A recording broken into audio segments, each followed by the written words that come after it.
요즘 보니까 그런 고민도 많이 하시더라고요. 주식을 언제 팔지 모르겠다. 오히려 팔고 났는데 더 가게 되면 나 포모 나올까봐. 그렇지. 이런 얘기도 하시더라고요. 이럴 때 어떻게 해야 됩니까, 부장님? 가만히 있어야지. 아, 그냥 그럼 언제 거기서 팔아요? 꺾일 때까지. 꺾일 때까지. 네. 크게 꺾일 때까지. 아니, 우리가 글로벌 정세에 따라서 주가가 올라온 거냐? 그렇지. 예. 아니기 때문에 거기에 너무 올인할 필요 없다. 지금은 한국 모멘텀이죠. 그러니까 외부 모멘텀 너무 신경 쓰는 게 낫지 않나? 현금이 있어도 매수가 두려워서 지금은 진짜 못 사겠는데요? 라는 분께는 어떤 조언을 해주실 수 있나요? 재다 막판에 오를 때 사니까 그러니까. 조금씩 빠질 때. 근데 언제 빠지냐 그러더라고요. 창중에.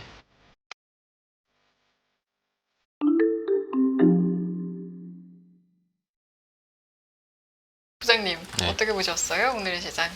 뭐 조정은 언제라도 있을만 했죠. 지금 시장 오늘 자체가. 조정이 아니었어요, 사실. 그렇죠. 코스피는 플러스 플러스인데 났으니까. 뭐 삼성전자가는 시장 자체가 아, 3점 플러스 내면서 지수 받치는 거랑 그치. 다른 주도주 내면서 시장이 적당히 올라오는 거랑은 다릅니다. 근데 오늘 아침에 삼성전자 4%까지 갔었어요. 맞아. 거의. 2998? 나 98. 아, 이거 2포인트만 더 조금 더 걸었는데 전화가 왔죠. 카톡이 오고 안 했던 친구들이 연락이 오기 시작을 하는 거예요. 주식해야 되냐고? 이거 이따 얘기하겠습니다. 네. 아주 웃겨 보시는 신호가 좋은 신호로 해석을 안 하시는 것 같은데 대표님은 어떠셨어요? 오늘? 이런 게 필요한데요. 이따 말씀드리겠습니다. 이런 거. 네. 이거 지금 잘 말하셔야 아시네요. 돼요. 지금 그 종목 저희 그 네. 장표랑 같이 얘기해 주시면 안 될까요? 왜 전 다 두 발씩입니까? 두 발씩을 좀 해주세요. 예. 아무튼 그래도 장이 오른 것 같아요. 왜냐면 우리 앵커님이 머리를 풀으셨어요. 머리를 푼 오랜만에 게 장이 오른 거랑 무슨 관계가 있죠? 아, 아니 아주- 술술 풀려서 그렇죠. 의미심장한. 사실은 그냥 푼 야, 건데요. 이런 드립을 받아주시네. 장이 올랐어요. 단연간 이제 호흡을 맞추면 이렇게 되는 거예요. 장이 오른 거예요. 예. 네. 그렇습니다. 그런 쪽에서 요즘 보니까 그런 고민도 많이 하시더라고요. 주식을 언제 팔지 모르겠다. 수익이 좀 나셨어요 보니까. 웬만하면 났을 거예요. 예, 2차 전지 갖고 계신 분 빼고 다 났을 겁니다, 이제. 그거를 정말로. 울면서 팔고 다시 이렇게 좀 변화하게 했더니 하신 분은 예, 나셨지. 그런 얘기를 좀 많이 좀 드렸었는데 그냥 울면서 하고 그거를 카바를 했다고 하네요. 그 손해를. 그래서 중요한 거는 어디서 정리를 할지 모르겠다.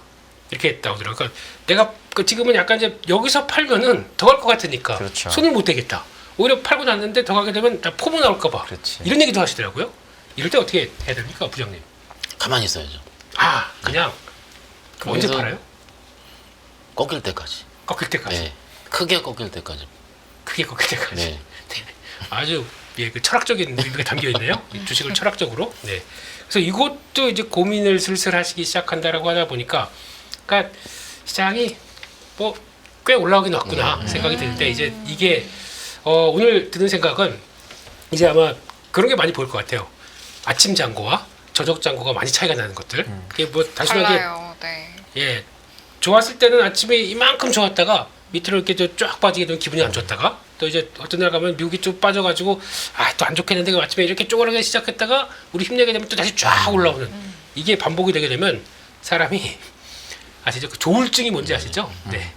일단 좋았다가 울다 웃다 막 울다 웃다 그러면 큰일 나는데 엉덩이에 큰일 났는데 네. 등한데 그렇게 돼버릴 만한 네. 그런 상황이 되다 보니까 이거 멘탈 관리 잘 하셔야 될 것 같습니다. 그러니까 또 이럴 때는 그냥 많이 올랐다 치면은 내가 이 종목은 아까 우리 부장님 말씀처럼 끝까지 가져가려면 주식 이만큼 다 나 여기 샀으니까 이거 내가 어디 템복 한번 노려보자 이렇게 가다가는 흔들 때마다 정신이 잘못하게 되면 이거 빠지니까 저 밑에서 팔 수가 있어요.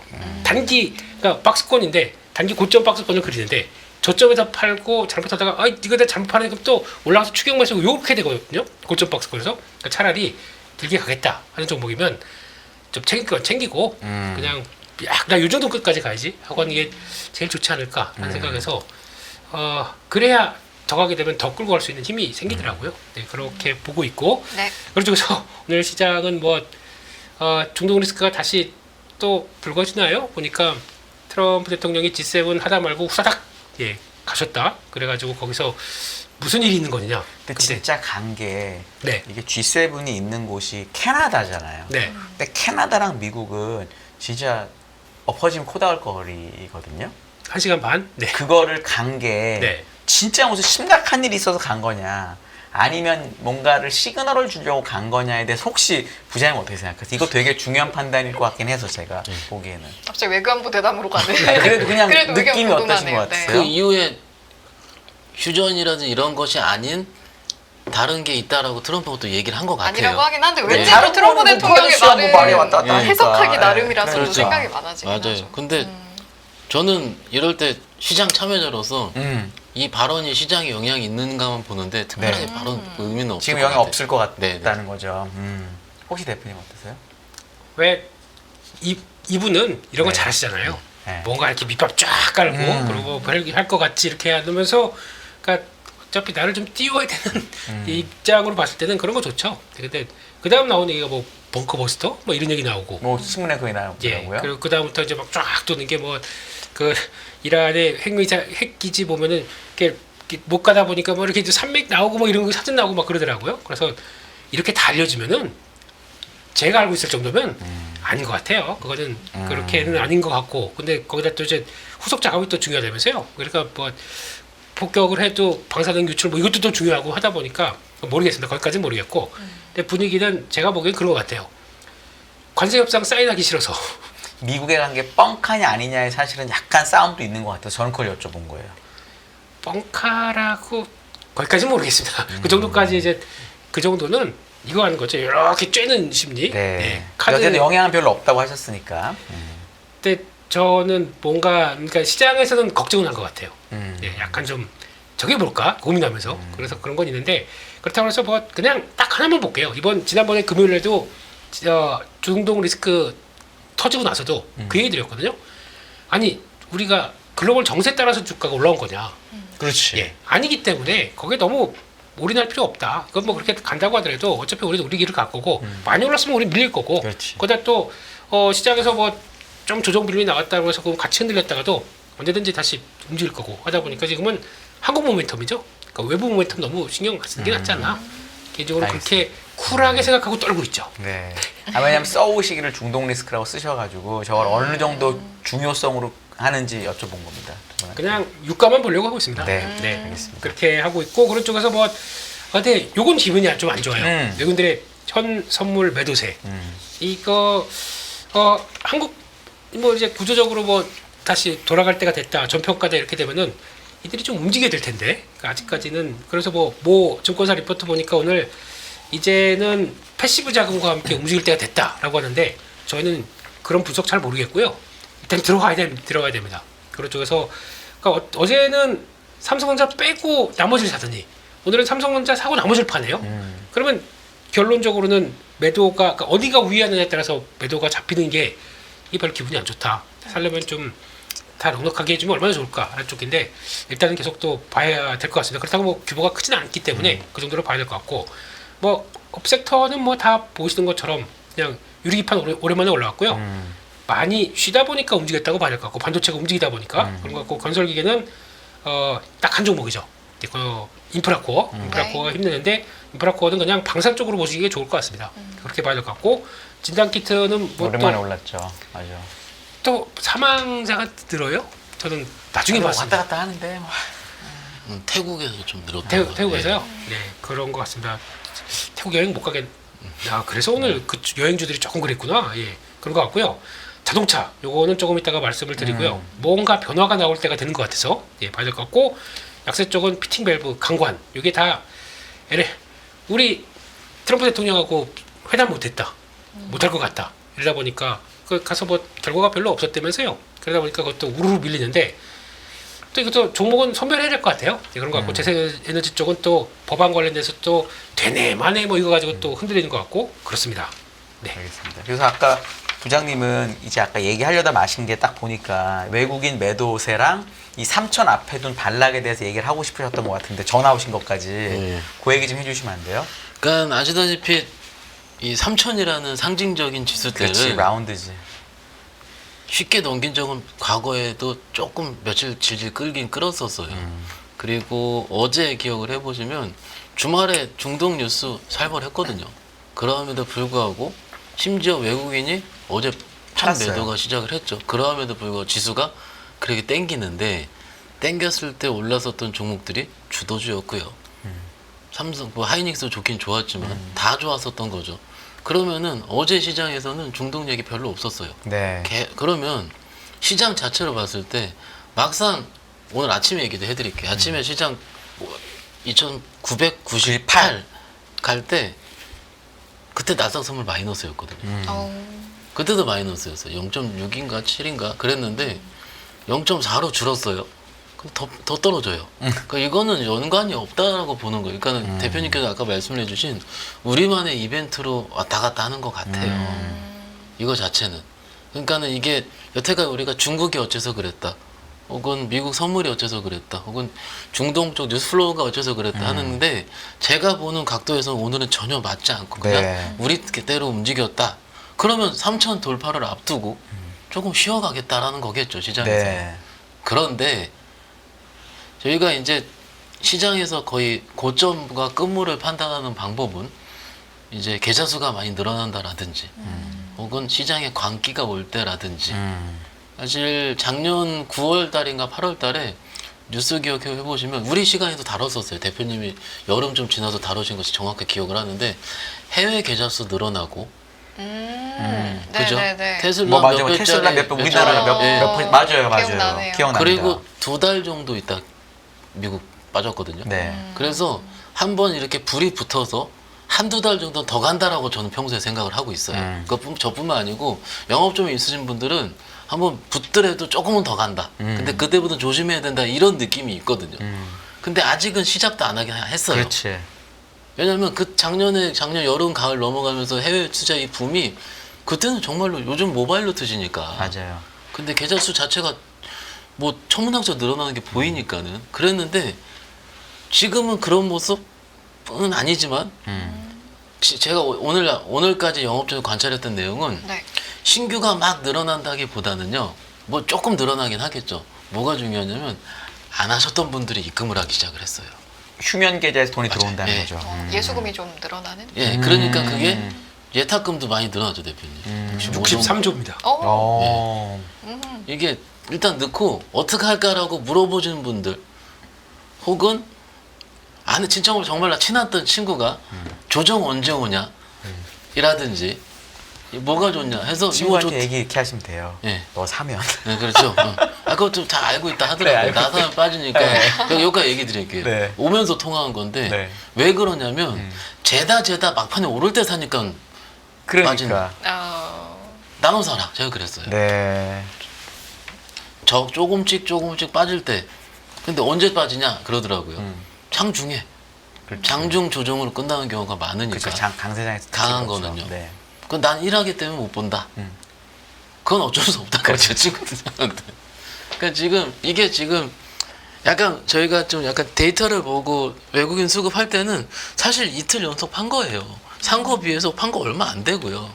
여기서 삼성전 1,000억 샀다 그래서 뭐 하나오션 1,700억 샀다 그래서 사실 주가가 살짝 움직였을 뿐이 이것은 뭔가 의미를 가지기 힘들거든요.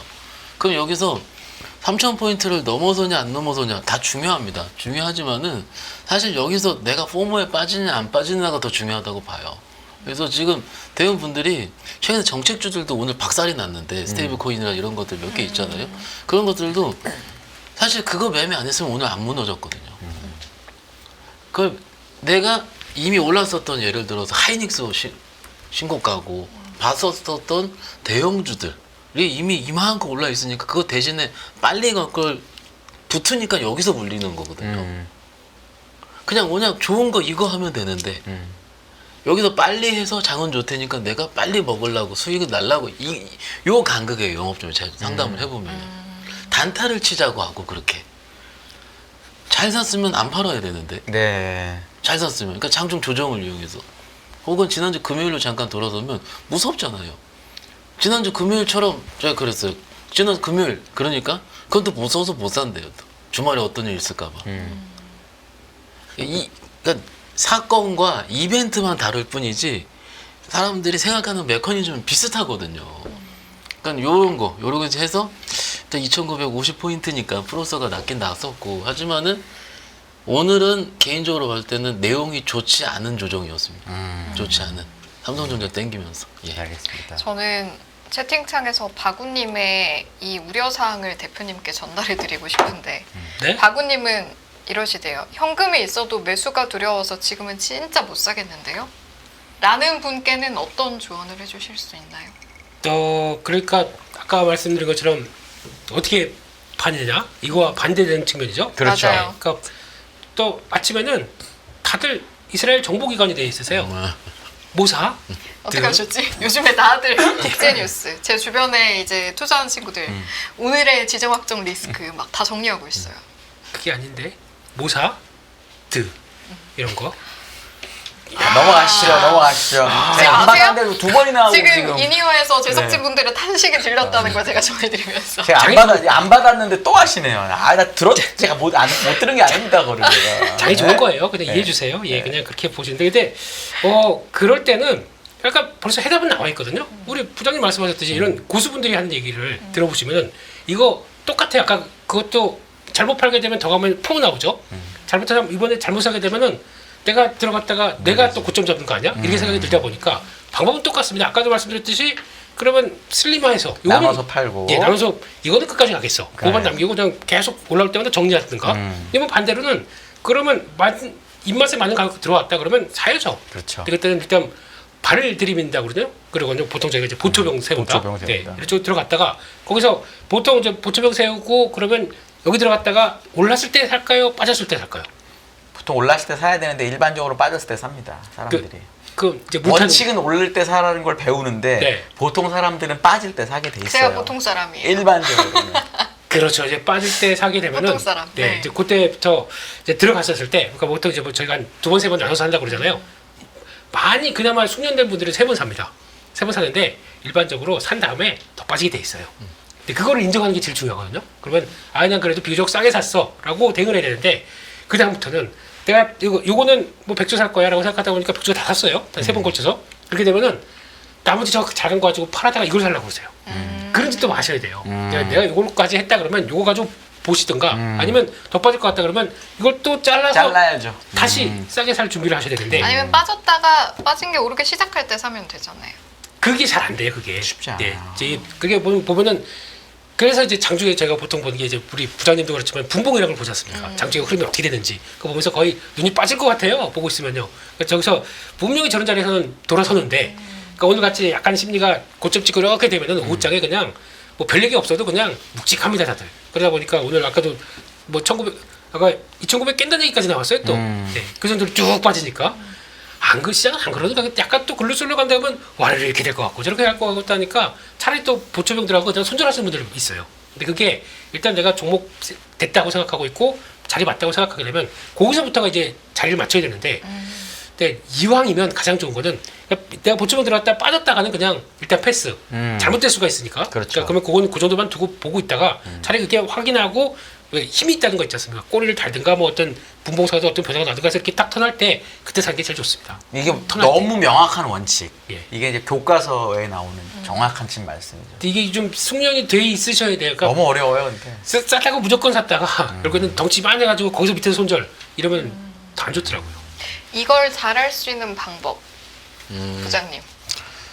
머리로 나는데 잘 안 되니까. 그러니까 저도 100%다 할 수 있다고는 말씀 못 드리죠. 그런데 여러분들의 경험과 저의 최근의 경험을 비춰서 얘기를 하자면은 네. 오늘 딱 시장 보고요. 빠졌다 올라올 때 꼬리 단 것들이 몇 개 있어요. 종목들이. 그게 진짜 강한 거거든요. 그러니까 그런 것들을 고르는 게 맞아요. 오늘 플러스거나 마이너스 났는데 플러스가 나는 것들. 그런데 만약에 두 개를 들고 있어요. 근데 투자자분께 들고 있는 하나가 안 오르고 끝까지 종가당 마이너스예요. 음봉이에요. 오늘 같은 날. 그럼 그거는 내일도 안 좋을 확률이 높습니다. 그렇죠. 그러면 그거는 원칙적으로 팔아야 돼요. 네. 팔고 오늘 꼬리 단 걸로 이걸 어떤 분은 수평 이동이라 그러더라고요. 종목을 스위칭한다. 저희 쪽은 리밸런싱이라 그러겠죠. 그런 식으로 강세장일 때는, 그러니까 우리가 박스권장일 때는 하단부에 있는 것들, 싼 종목들이 언제 올라갈 줄 모르기 때문에 여기서 이거는 천천히 분할을 하자 하는데 네. 강세장일 때는 강한 것들이 계속 강하고 뭐가 강한 거는 오늘 장 꼬리 달 때 보여주니까 그런 것들을 남겨놔야 된다는 거죠. 근데 그 반대로 이제 질문에 들어가서 그럼 뭐 사야 되느냐? 제규제는 오늘 꼬리 단 것들이에요. 오늘도 강한 거고 이런 식으로 그것들을 나눠 생각을 해야죠. 근데 이틀이 또 지났어요. 지났는데 지난주 간 것과 오늘 간 것과 다르잖아요. 그러면은 거기서 또 한 번 가지치기가 일어나죠. 한 번 더. 그럼 거기서 3개에서 2개가 남고 2개 하나 남고. 그 진짜 다 강한 거니까 그거는 개가 한 20-30% 나 있을 거예요. 이렇게 한 덩어리. 그 다음 장을 또 견디면서 두세 번. 그러면은 안 좋은 건 간지치고 이게 원칙이에요. 이것도. 아까 말씀하신 것도 1원칙이면 이거는 매매 2원칙이에요. 오. 그럼 이제 두 번째 그러면 두세 번 장 2,900, 2,000, 3,000, 2,900, 2,850, 3,000 가면은 한 3-4개 남아 있을 거거든요. 그럼 다 빨간색이 남아 있는 거죠. 저희 그리고 아까 자동차 얘기 드린다고 말씀드린다고 주신다고 하셨잖아요. 네. 그게 이제 약간 지배구조 개편 얘기 현대차 또 나오는 게 있어서 그런 것 같은데 그 얘기 좀 해주시죠. 네, 갑자기 섹터로 들어가려니까 좀 그렇긴 한데. 바로 들어가야죠. 네, 현대차를 왜 위해서. 네. 요즘 기관들이 관심을 많이 갖느냐? 이것 때문인 것 같습니다. 이제 뭘 변화가 들어올 때가 됐다고 보는 것들 그 중에 하나가 이제 10대 그룹 중에서 유일하게 순환 출자 구조 갖고 있는 회사죠. 그래서 그러니까 현대모비스, 자동차 기아, 모비스, 무한반복, 개미지오 이런 식으로 돌아가고 있다 보니까 이거를 끊어내기 위해서는 아시는 것처럼 그 회장님 지분과 함께 정세도 회장이 현대모비스를 지분을 확대해서 이걸 이제 구조를 이제 돌리는 걸 하나 끊어내야 되겠죠. 그렇게 하기 위해서는 지분을 확대를 해야 되는데 모비스를 그러면 돈이 필요할 거 아닙니까? 네. 지금까지는 대충 이제 시장에서 계산하는 게 한 6조 원 된다고 하더라고요. 그런데 그러면 어디 보자 그나마 조금 그 순환 출자구조에서 좀 바깥에 있는 그러니까 정의선 회장 갖고 있는 지분과 함께 현대글로비스 지분이 한 20%가 되니까 이거를 매각한다. 오케이 하는데 글로비스 또 왠지 아까워요. 네, 그렇게 되면은 최대 주주가 바뀝니다. 그래서 이건 별로다라고 하게 되면 현대인지니어링 얘기가 많이 나왔었어요. 이게 뭐냐면은 아시는 것처럼 국내 건설사 10위 그 엔지니어링 쪽에 건설사 쪽에 그래도 좀 지위 차지하는데 이거 IPO에서 뭐 어떻게 하겠다. 근데 지금 분위기 그렇지 않죠. 게다가 또 요즘에 사망 사건이 좀 있었죠. 한 2번인가 있어가지고 그것 때문에 지금 IPO 신청하게 되면 욕 먹을 거다. 승인 안 해줄 거다. 이런 쪽이다 보니까 일단 카드 1개, 2개 없어지고 나머진 요거 남았습니다. 보스턴 다이내믹스. 예. 로봇 회사. 예. 로봇캐. 예, 상장 추진을 하는데 이게 지금 유상증자를 또 얘기를 한 것 같더라고요. 네. 그래서 해서 조금 좀 재무구조 보완시키고 거기서 신사업 좀 이렇게 약간 추진하면서 그 다음에 상장을 한다. 그 다음에 저기서 정 회장님 집은 매각한다. 이런 쪽으로 가닥을 잡게 되면은 이렇게 되면은 한 5천억 유상증자하게 되면 지금 나오는 최대 쪽이 이제 HMG 글로벌, 글로비스 이런 식으로 부담하는데 결국에는 정 회장께서 이제 그렇게 돼서 갖고 있는 지분이 22%좀 되니까 요거는 정리를 한다고 하더라도 그대로 현대차 그룹에서 소유하는 데는 아무 이상이 없다라고 하다 보니까 이렇게 될 가능성들 그러면 여기서 뭐가 유리하냐 그거 가지고 뭐 딱 얘기가 나올 것 같아요. 근데 그거는 유리한 것보다 결국은 얼마나 잘 팔려고 해서 돈을 마련하느냐의 관점이기 때문에 이거는 그렇게 나갈 그런 가능성이 있는데 근데 중요한 거는 소프트뱅크 지분이 좀 남아 있습니다. 그때 이거 지분 사면서 보스턴 다이내믹스를 인수를 했었죠. 그러니까 20%가 남아 있는데 이걸 원래 올해 6월까지 상장 추진을 약속했습니다. 안 그러면은 뭐 좀 바이백 옵션이 조금 바이백을 하든가 아니면 뭐 이제 페널티가 좀 있는 걸로 알고 있는데 요게 어떻게 될지가 이제 좀 관건인 것 같은데 그렇게 되면은 일단 기다려달라 뭐 물론 페널티는 주고 이런 쪽으로 과정이 나오게 되면 결국에는 보스턴 다이내믹스의 상장으로 이렇게 연결되지 않을까라고 하게 되면 이제 그러면 현대차는 조금 좀 어떤 지배구조 관련된 쪽에서 좀 자유로울 수가 있겠다는 쪽들이 이제 바라보고 있는데 그런데 말입니다. 현대차 지분을 지금 보게 되면은 다 아시는 것처럼 현대로템 최대 주주예요. 33% 갖고 있고 현대건설 20% 갖고 있는 최대 주주입니다. 그런데 이 회사만 작년부터 올해까지 얼마나 올랐습니까?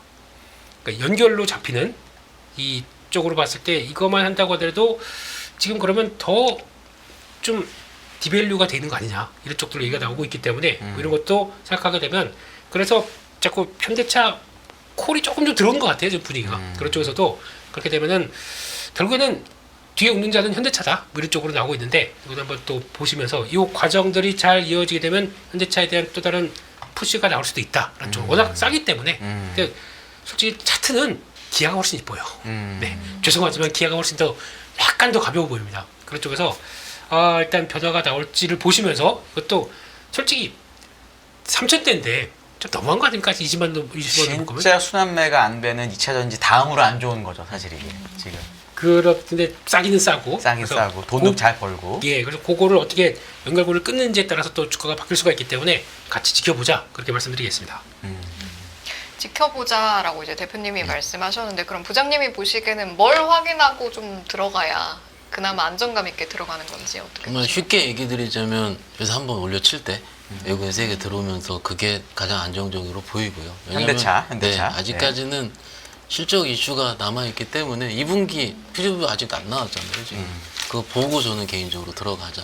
왜냐면 현대차를 가지고 내가 단타하려고 들어간 투자자는 없을 텐데 어쨌든 바닥에서 그래도 올라오긴 올라왔어요. 냉정하게 말씀을 드리자면. 그러면은 제가 왜 이런 말씀을 과거에 이럴 때 들어가서 많이 걸렸거든요. 그 다음 매도할 때까지 딱 이런 느낌. 왜냐면 이런 현대차가 항상 이런 이슈가 있을 때 모양도 좋아지고 해볼만 하다가 조용했었어요. 항상 여태까지. 조용했었었고 물론 좋은 내용이긴 한데 이 자료에서 개인적으로 눈에 들어오는 거는 로봇입니다. 보스턴 다이내믹스. 로봇? 예. 이런 것들 이슈 자체가 로봇이 요즘 많이 쉬었거든요.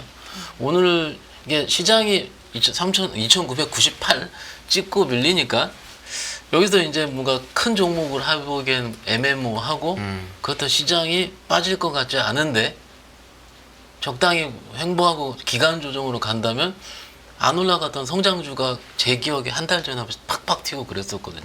그때 됐던 로봇인데 오늘 슬슬 로봇주들 오랜만에 살펴보니까 좀 자리를 좀 어느 정도 만드는 모습들이 몇 개 보이긴 보이더라고요. 그러니까 이런 이슈들 때문에 로봇을 한 번씩 좀 깨울 수 있을 만한 이슈가 되지 않을까. 그리고 뉴스 보니까는 그 삼성전자에서 전략회의 지금 하고 있다고 하던데 그러면 또 로봇 이슈 한 번씩 좀 나올 수 있으니까 그런 것도 일종의 이제 성장주 매매할 때는 어제 바닥권이긴 하니까 매매 결로 좀 보는 것도 같이 연관이 되고요. 자동차 빨리 갔으면 좋겠는데 자동차는 저번에도 와서 말씀드렸는데 현대차 기준 22만 원은 가야지 좀 개인 투자자분들 입장에서는 유의미한 팔고 뭘 살 수 있는 가격대가 돼요. 지금까지는 한 5%? 4% 수익 중일 겁니다. 잘 샀어도. 정말로 18만 원대 완전 바닥에 사진 않았을 테니까는 그렇죠. 그러면 이제 4, 5% 가지고 뭘 해요. 다른 거 이렇게 뭐 이만큼 40%씩 날라갔다고 하는데 상대적인 허탈감은 계속될 것 같고요. 그러면 조금만 더 올라야 된다 이렇게 말씀드립니다. 네, 알겠습니다. 우리 대표님이 또 그 다음에 반도체를 갖고 오셨는데 사실은 대표님도 반도체를 갖고 오셨고 그리고 우리 박현상 부장님도 이제 반도체 얘기 할 거라서 먼저 이 모건 스탠리 리포트 먼저 좀 소개해 주시고 그리고 하이닉스 얘기하면 좋을 것 같아요. 모건 스탠리 얘기 먼저 좀 해주시죠. 모슬리요? 모건 스탠리. 예. 죄송합니다. 예. 제가 콩글리시에 익숙해 있어가지고요. 아닙니다, 예, 아닙니다. 그렇습니다. 드디어 네. 드디어 의견이 바뀌네요. 네. 항상 어쩔 수 없습니다. 우리 그때 위원님 말씀하신 거 있죠. 그 애널리스트는 시장의 상황에 맞게 바뀐다. 당연히 바뀌죠. 네. 그게 지금 나온 것 같습니다. 네. 쇼 좋게 얘기했나요? 예, 쇼 선생님이 네. 또 약간 바뀌었습니다. 근데 그 결론적으로 보면은 그건 이제 좀 이따 가서 보고요. 예, 근데 랠리를 정당화하다. 뭐 이런 쪽으로 그러면서 AI 성장 스토리가 되면서 DRAM 랠리 발생한다.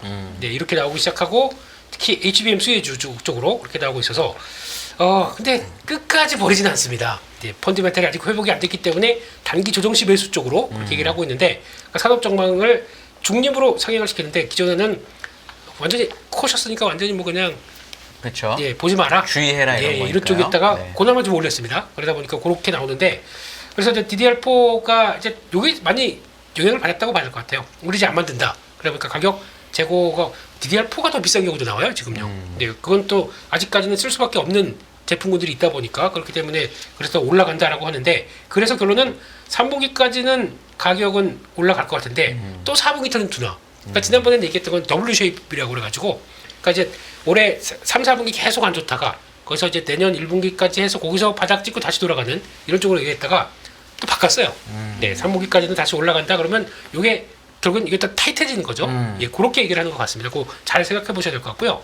근데 이분의 얘기니까요. 예, 그렇게 봐야 될 것 같고 게다가 HBM 시장에 대해서 이럴 줄 알았어요. 이럴 줄. 제가 그때 말씀드리면서 분명히 의견 바꿀 거다. 네, 라고 했는데 바뀌기 시작하는 초기가 뭐냐면은 일단 삼성전자에 대해서는 여전히 안 좋게 보고 있고 그 HBM 쪽에서는 그냥 별로 아직 성과 안 되고 있다는 쪽에서 근데 경제가 고공급 과잉 가능성으로 마진 지속성은 여전히 의문. 그러니까 일단 좋아지긴 하는데 아직까지 그러니까 삼성전자가 만약에 안 들어오다 보니까 여전히 또 경쟁이 그렇게 격한 건 아니겠죠. 그럼에도 불구하고 마진은 여전히 삼성전자가 들어오게 되면 마진에 대한 의문이 있을 수밖에 없다라는 쪽인데 그래서 지금 의견은 똑같습니다. 삼성전자 오버웨이 최소 노즐로 나오고 있는데 근데 이거를 제가 보기에는 그러니까 뭐 지금 시장에서 플레이하는 사람과 이제 약간 좀 애널리스트의 차이가 있다는 게 그러니까 저희 같은 경우는 이제 삼성전자에 대해서 GDDR7의 단독 공급이다. 그러니까 이거를 애널리스트는 조금 더 긍정적으로 볼 수 있겠지만 저희 입장으로는 아니 HBM도 안 들어가는데 그만큼 수익성이 되겠어? 라고 하는 밸류를 못 주겠어 라고 하다 보니까 차이가 나는 거죠. 그러면 아직까지 6만 원이 안 되는 거에 대한 이유가 이렇게 될 수가 있기 때문에 저는 그게 이제 가장 중요한 이유라고 보는데 그래도 여기서 최소 노조다. 하이닉스는 보세요. 지난번에 2025년부터 그 WCF 얘기할 때 그때 나왔던 얘기가 2026년부터는 성장률이 확 꺾이는 걸로 얘기했습니다. 이번에 어떻게 됐죠? 2027년까지 2017년이 더 좋네요. 167%.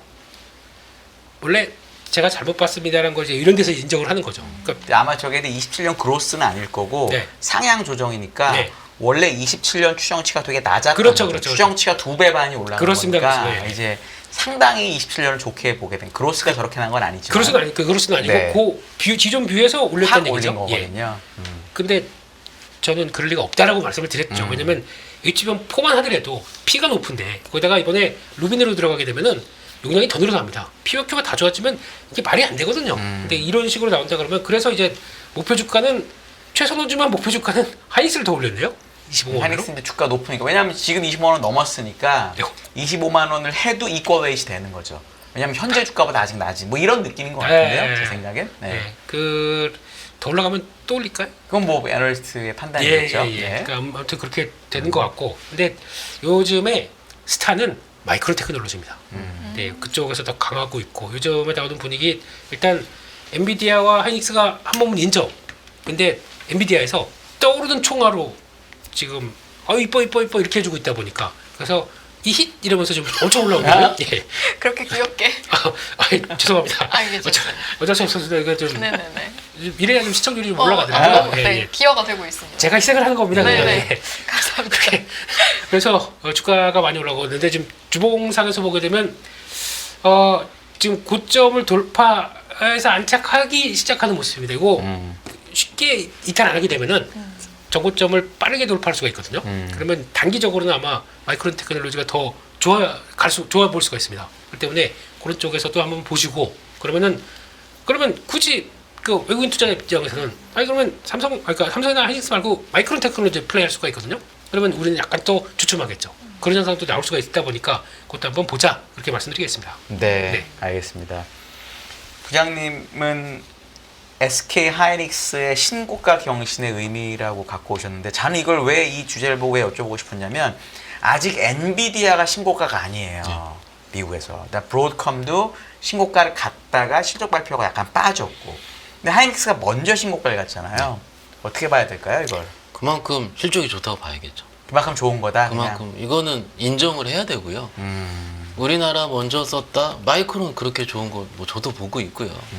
근데 그만큼 우리가 너무 언더밸류 받고 있었다라는 게 맞겠죠.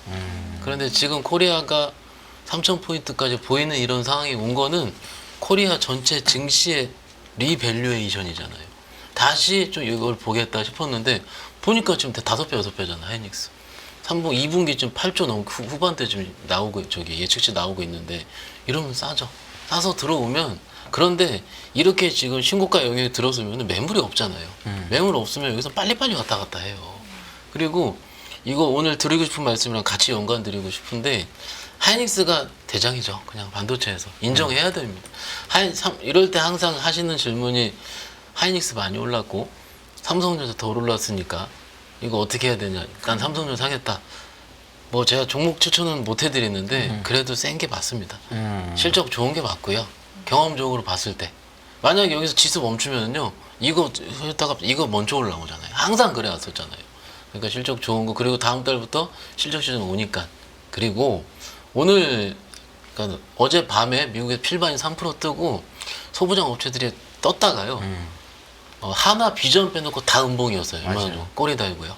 근데 차이점은 뭐냐면 하나 비전은 이렇게 쭉 빠지다 밑에서 첫 양봉 나온 경우고요. 다른 종목들은 누군가는 그래도 매수를 해가지고 2, 3일이든 3, 4일이든 양봉이 나왔던 중이었어요. 근데 가다 밀렸거든요. 그러면 대부분 투자자분 이럴 때 뭐 예를 들어서 소부장이 대표 주자인 몇 종목들이 있잖아요. 그런 것들을 약간은 좀 플러스 알파를 원해서 매매를 하시는데 제가 작년 이맘때도 비슷한 말씀 드리는데 그냥 하이닉스 하는 게 그런 종목들은 지금 시즌 말고요. 안 좋다. 너무 좋습니다. 너무 좋은 종목들이고 너무 기술적 좋은 업체들인데 삼성전자 하인 실적 발표하고 나서 다음 달 정도, 다음 달 이맘때쯤에 해더라도 거기서 쳐다보는 사람도 늦지 않으니까 일단 지금 신고가 난 하인스 정도로 매매를 하자라고 네. 보는 게 제일 맞을 것 같습니다. 알겠습니다. JP모건 리포트 들어간 김에 시리즈로 가시죠. 오늘 시리즈가 있나요? 조선도 가져오셨는데 당장 저희 매매 동향 볼 때도 또 조선 외국인 기관 둘 다 순매수에 들어가 있었거든요. 조선 한번 체크하고 가겠습니다. 그런데 문득 생각나는 게 왜 네. 지금은 저고점까지 왔는데 하이닉스 PBR 2배 넘어갔고 얘기 안 나올까요?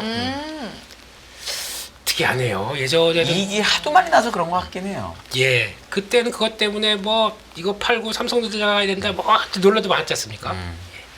그냥 우리 부장님 말씀처럼 이번 사이클은 하이닉스입니다. 다시 한번. 그래도 예전부터 항상 한 1, 2년 전부터 우리 민수 대표님은 항상 삼성보다는 하이닉스로 그렇죠. 이제 말씀을 하셨던 걸 제가 기억을 하고 있습니다. 예, 거기까지 하겠습니다. 예. 해제는 그만. 네, 그만. 예. 또 오늘 중요한 리포트가 하나가 JP모건은 지금 뭐 조선 담당 애널리스트가 없다는 게 맞습니까? 뭐 없을 수도 있고 외국에서 할 수도 있고 한국의 애널리스트들이 많이 줄었어요 회사가. 아, 그래요? 그래서 이제 네. 그 옛날의 회사는 제가 있을 때만 해도 상당히 경력이 많고 업을 많이 본 분들이 많았는데 네. 지금은 이제 되게 많이 연소화가 됐어요. 근데 반도체만은 이제 다 시니어들이 하죠. 한국 워낙 잘하니까. 그래서 그런 부분이 있는데 이제 회사에 약간 네임밸류가 있고 네. 그리고 회사는 저런 리포트를 내기 위해서 엄청나게 과정이 많아요. 여러 네. 명이 보거든요. 네. 그러니까 이제 그런 걸 사람들이 믿고 인정을 해주는 거죠. 예. 그러니까 예전과 좀 뷰가 살짝 바뀌어 있어요. 그러다 보니까 좀 그런 것 같아서 그래서 예전에 조선을 좀 이렇게 깊이 하신 분은 아닌 것 같은 느낌이 이제 혼자 살짝 그렇게 나서 이제 그거는 그냥 제 느낌이다. 네. 맞을 것 같고요. 그쪽에서 목표 주가를 다 한 28%, 30% 가까이 올렸습니다. 그게 이제 첫 번째고 최선 호주를 하나 옵션으로 얘기를 했습니다. 그래서 그러다 보니까 오늘 제일 강했죠. 그게 나오고 한때 하나 옵션 가지고는 저희가 비싸다, 고평가다. 그런데 고평가의 이유를 대기 시작하네요. 그래서 방산 사업에서 리레이팅 될 거다, 뭐 신조선 수준 모멘텀 이렇게 나오고 있는데 이렇게 해서 요게 올라가기 시작하게 되면 그분들은 좋아하시겠죠. 우리 산업은행 주가 올라와라 그래서 좀 정리하고 싶은 이분들은 계속 한번 팔았으니까 이제 앞으로는 계속 파는 거겠죠. 뭐. 계속 팔죠. 네. 아마 그때 보면 그때도 팔았던 자리 딱 보게 되면 신고가 날 때 팔았습니다. 네. 이번에도 혹시 올라와서 또 신고가 나게 되면 그러니까 조금 좀 빠르게 대응하시겠다라고 하게 되면 먼저 줄였다가 다시 보시는 게 좋겠다. 개인적으로 그렇게 생각하고 있습니다. 그래서 역시나 뭐 근데 조선은 결론적으로 말씀드리게 되면 지금이 고점이라는 생각은 전 전혀 안 들고 있기 때문에 그냥 좀 뭐 여러 가지 얘기 나올 때마다 좀 편하게 보시는 섹터가 아닌가 그러고 보고 있는데 그런 얘기들을 했습니다. 보니까 해군 사업 관련해서 MRO에서 신조선으로 확장된다. 그래서 뭐 저희가 다 아는 얘기들. 그래서 지금 보게 되면 수리 매출이 한 3조, 그러니까 2040, 그러니까 10년 단위에 한 2배가 넘어가네요. 그런 쪽으로 바라보고 있다라고 하는데 그러니까 누가 40년 보고 주식해요. 아유 그냥 네. 지금 봐주세요 그냥 지금 머리에 숫자가 나와 30년 보고도 안 하는데 사실. 40년 때 살아가 예. 어떻게 될지 모르는데 네. 그냥 그런 거 되면 봐달라라고 해야 될 거. 그만큼 1조 대에서 7배 크다. 네. 이렇게 되면 CEGR 구회사면 얼마입니까? 뭐 이런 식으로. 네. 이게 아마 또 중요하게 작용했다고 맞을 것 같고요. 그런 쪽에서 신뢰 구축으로 멋있네요. 이렇게 해서 나올 것 같고. 근데 반대로 보게 되면 현대중공업은 보수적이다. 그런 쪽에서 원래는 현대중공업에 대해서는 MRO 쪽에서는 그렇게 크게 점수를 안 줬다. 이게 좀 특이한 것 같네요. 그렇기 때문에 이게 나중에 영역을 확대해서 고퍼에 대한 이유는 될 수 있습니다. 근데 내실은 현대중공업이 어떻게 보면 또 좋을 수가 있겠죠. 이렇게 잘할 때는. 그러니까 하고 확장을 안 했기 때문에 그런 건 이제 차이가 있을 텐데 나중에 봐야 될 것 같고요. 그런 쪽에서 하나오션 같은 경우는 그래서 추가로 만약에 이걸 20-30% 수준을 한다라고 하게 되면 추가로 40억, 60억 달러는 매우 매출 가능하다 뭐 이런 것들은 그러니까 이게 기본으로 깔리는 거죠. 업황이 안 좋아도 그렇게 봐야 될 것 같고 그런 쪽에서 상반기 수주가 둔화된 얘기는 일단 탄소 규제나 USTR 조치 때문에 이제 약간 좀 선주들이 눈치 보느라고 안 나왔다고 얘기하는 것 같고요. 그런 쪽에서 하반기부터는 다시 친환경 선박 이거는 한국이 잘하겠죠. 아, 저건 2006년, 5년에 제가 볼 때부터 있었던 얘기입니다. 저거는 20년 된 얘기라는 걸 제가 꼭 말씀드리고 싶습니다. 네. 어차피 30년대 때도 할 거예요. 네. 그렇기 때문에 이제 그렇게 보셔야 될 것 같고 거기다가 한국 점유율 증가. 근데 여기서 또 중요한 거는 한국 쪽으로 가려고 하는데 한국에서 또 어차피 독 차 있고 하다 보니까 비싸게 불러요. 그러다 보니까 그럴 바엔 다시 중국으로 돌아가는 물량도 꽤 있다고 하더라고요. 그것도 이제 보셔야 될 것 같고 그러다 보니까 수출 뭐 이런 것도 보시면 될 것 같고 그래서 결론적으로는 지금 아마 2002년 뒤죠. OPM이 고가 수준까지 반영하게 되면 이제 두 자릿수 대, 그러니까 17%대까지 얘기를 한다라고 얘기하고 있고, 야 조선사가 OPM 이렇게 나오게 되면 원래는 팔아야 되는데 이런 생각이 드는데, 그래도 지금 수주가 막 붙는다, 뭐 이제 MRO도 붙고 뭐도 붙는다고 하다 보니까 그게 이제 가장 핵심이라고 봐야 되겠죠. 그런 쪽에서 수익성 레버리지는 현대미포, 그렇죠. 연속 건조를 하는 회사. 그렇죠. 예, 그리고 사모중공업에서 뚜렷하다 그러면 한국조선해양 뭐 이런 식으로 바라보는 게 맞겠다라고 이제 얘기를 하고 있는데 중요한 거는 한국조선업 전반으로는 기존 사이클 산업을 넘는 장기 성장의 시작이다. 웅장을 보여줬네요. 그래서 근데 이 리포트에서 다른 거 뭐 모르겠고요. 그냥 공감은 이거 하나. 이거는 공감을 할 것 같고 그렇게 되는 가운데 제가 조선 보게 되면 그 얘기는 그냥 거의 뭐 앵무새처럼 말씀드렸어요. 조선의 심장을 봐라. 심장은 엔진이죠. 네, 그거는 예, 지금 나오는 실적 하나도 안 맞습니다. 나중에 연말 가서 이렇게 잘 나왔어? 내년이죠. 내년 간다고 하더라도 더 잘 나올 겁니다. 그렇기 때문에 그냥 그렇게만 보고 넘어가겠습니다. 네. 네. 부장님, 좋습니다. 저는 이제 제가 이제 시클리컬 산업을 워낙 많이 철강도 했고 조선도 했고 많이 했잖아요, 잡다하게.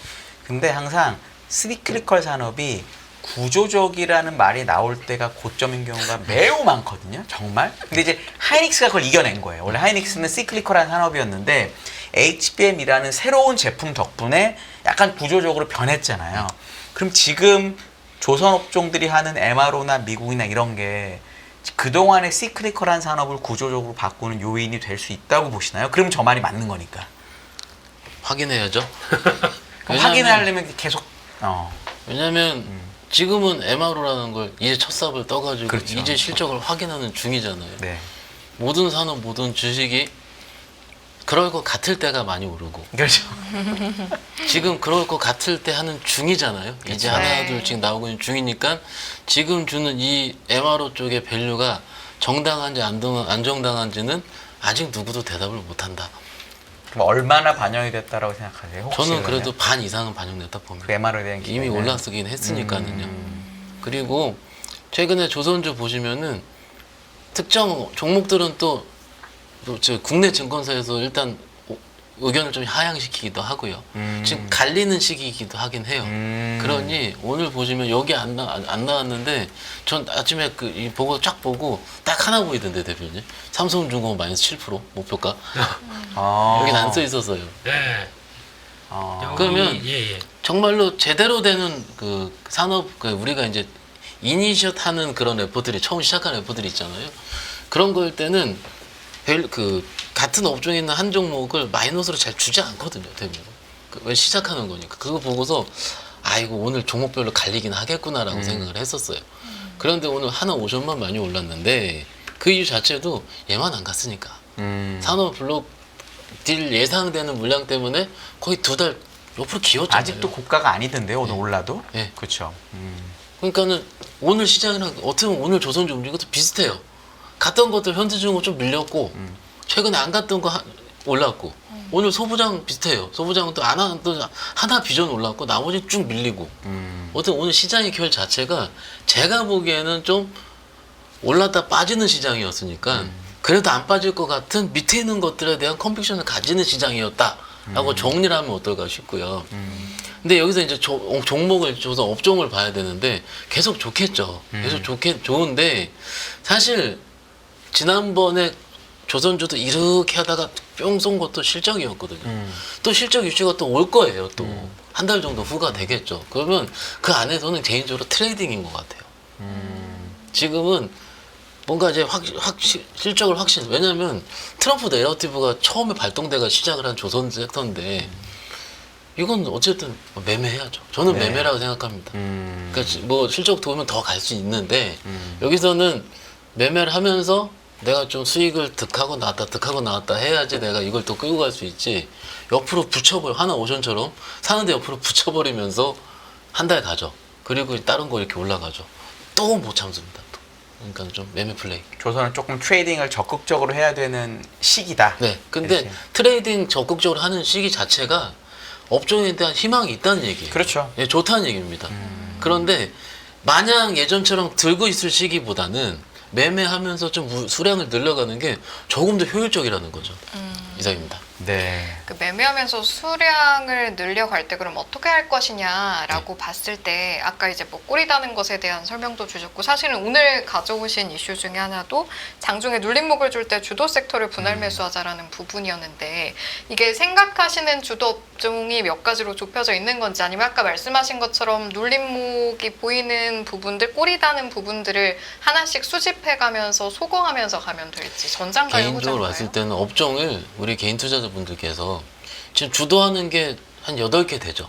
조방원에다가 전력기기부터 시작해서 신재생 이었다가 오늘 확 빠졌고 뭐 반도체도 하이닉스도 있고. 하이닉스부터 시작해서 한 7, 8개가 돼요.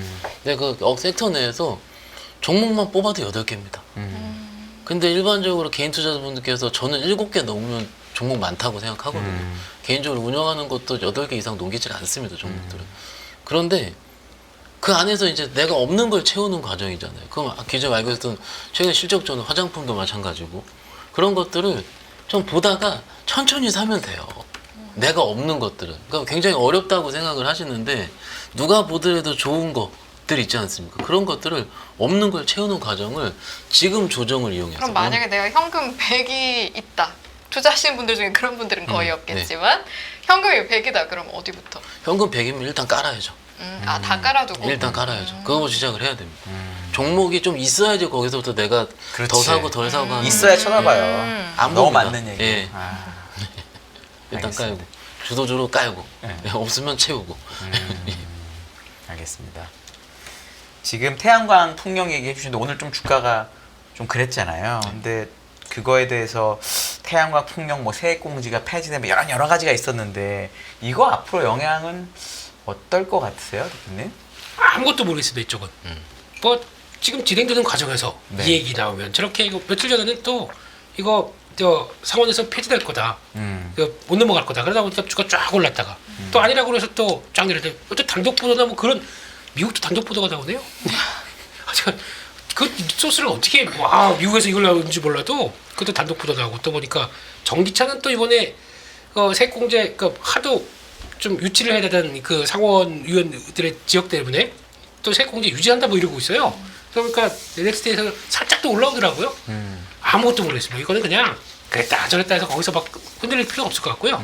거기서 어떻게 결론이 나오는지 그거 보고 그 다음에 전략 짜는 게 맞겠다 싶은데 중요한 거는 그러면 하나솔루션이 어떻게 됐든 간에 다른 회사들하고 경쟁하면서 이게 그래도 해볼 만한 게임이냐 저는 하나솔루션 정도는 살 것 같아요. 네. 그런데 또 하나 문제는 하나솔루션이 갖고 있는 화학 쪽 있잖아요. 네. 이제 그게 이제 또 부담되다 보니까 그것도 믹스해서 어떻게 가는 것도 좀 봐야 될 것 같죠. 그렇기 때문에 태양광만 본다 그러면은 해볼 만한 게임이라고 생각하고 있는데 나머지 업체들은 그 딱 수직 계열화된 것만 본다고 하더라도 아직은 이렇게 풍력은요, 그러면? 저는 풍력 별로 예 풍력 화이팅 알겠습니다. 하지만 네 하게 되면 태양광 정도만 그것도 업체 하나만 이렇게 보는 게 이제 아주 짧은 뷰입니다. 예. 네, 알겠습니다. 부장님께서는 어떤 의견 가지고 계세요? 이게 상원 초안이 오늘 새벽 때 제출이 됐다고 해서 네. 그 난리가 난 거고요. 얼마 전에 하나솔루션 23% 오르는 날 물론 그 미국에서 소식이 있었기 때문에 광분해서 오르긴 했지만 저는 개인적으로 그때 매매는 쇼커버라고 보고 있습니다. 그만큼 강력했었던 그렇게 그 전에도 그렇게 안 올랐었는데 그리고 아마도 이런 초안은 7월 초에 표결 전에까지는 이런 변동성 확정이 안 났기 때문에 유지가 되겠죠. 그럼 지금 7월 초 그래도 한 3주 남았잖아요. 3주 남았는데 그 3주 동안 그 변동성을 이겨낼 자신은 없습니다. 사실은 시장이 만약에 이제 빠져서 이게 더 빠지고 있다면 변동성 매매플레이를 할 수 있는데 여기 안에서 근데 이미 다른 데서 매매플레이 할 수 있는 룸들이 있거든요. 지금 시장에 굳이 여기 가서 매매플레이 할 필요는 제가 보기엔 지금 현재는 없고 7월 초 지나고 나서 해야 되는데 사실 하나솔루션이 처음 시작하게 된 거는요. 미국에서 이런 IRA, 뭐 PTC 이런 그 생산세액 공제 관련한 법안이 얘기가 나오기 전에 그 전부터 움직였죠. 1분기 실적 저점으로 2분기 좋아진다. 이거 나오고 나서 움직인 다음에 미국 이슈 붙어서 빵 뜬 거거든요. 네. 그거 정확히 기억을 하실 거예요. 그러면은 아마도 다음 분기가 어떻게 되는지 그럼 7월 초부터 8월 초까지 또 그때 확인하는 시기가 또 필요하거든요. 그러니까 저는 개인적으로는 한동안은 모멘텀 공백기. 그런데 해볼 만한 업종은 맞지만 시장이 다른 데도 할 게 보이기 때문에 확정이 난 다음에 그때 매수세가 붙지 않을까. 그러니까 조금 시간은 걸릴 수 있을 것 같습니다. 지금 굳이 할 필요 없다 이거네요. 쉽게 말하면. 좀 딴 거 해도 충분하다. 충분하다. 예. 알겠습니다. 지금 시간이 한 1분 정도가 남았는데 제작진의 요청에 따라 네. 이 정확한 이 사안에 대해서 이 위원님은 어떻게 생각하시는지 어떤 궁금하다고 거요? 하거든요. 어떤 거 태양광이요? 네, 네. 저는 뭐 태양광에 대해서 짧게. 일단 뭐 트럼프 대통령이 신재생을 싫어하고 원전을 좋아한다는데 굳이 지금 전 세계에서 가장 힘센 나라의 대통령이 싫어한다는 걸 뭐 억지로 뭐 거기 가서 막 해야 될 필요가 있나라는 생각을 저는 개인적으로 합니다. 네. 네. 화요일 인포맥스 라이브의 세 분은 이런 의견을 가지고 있다는 거 여러분 참고해 주시고 또 여러분이 투자하는 데도 아무쪼록 도움이 되기를 바라보겠습니다. 자, 오늘 2부 이 시간은 김민수 레모니서치 대표님, 박현상 유한타증권 부천지점 부장님과 함께 했고요. 저희도 이만 물러가 볼까요? 네. 하나, 둘, 셋. 빠밤. 매일 돈을 쓰는데 그 가치는 누가 정할까요? 정답은 슈퍼달러 슈퍼리치에 있습니다. 복잡한 공식은 빼고 투자 타이밍을 잡는 환율의 핵심만 담았습니다. 빠르게 변화하는 금융시장, 그 중심엔 언제나 환율이 있습니다. 오늘부터 환율과 썸 타볼까요?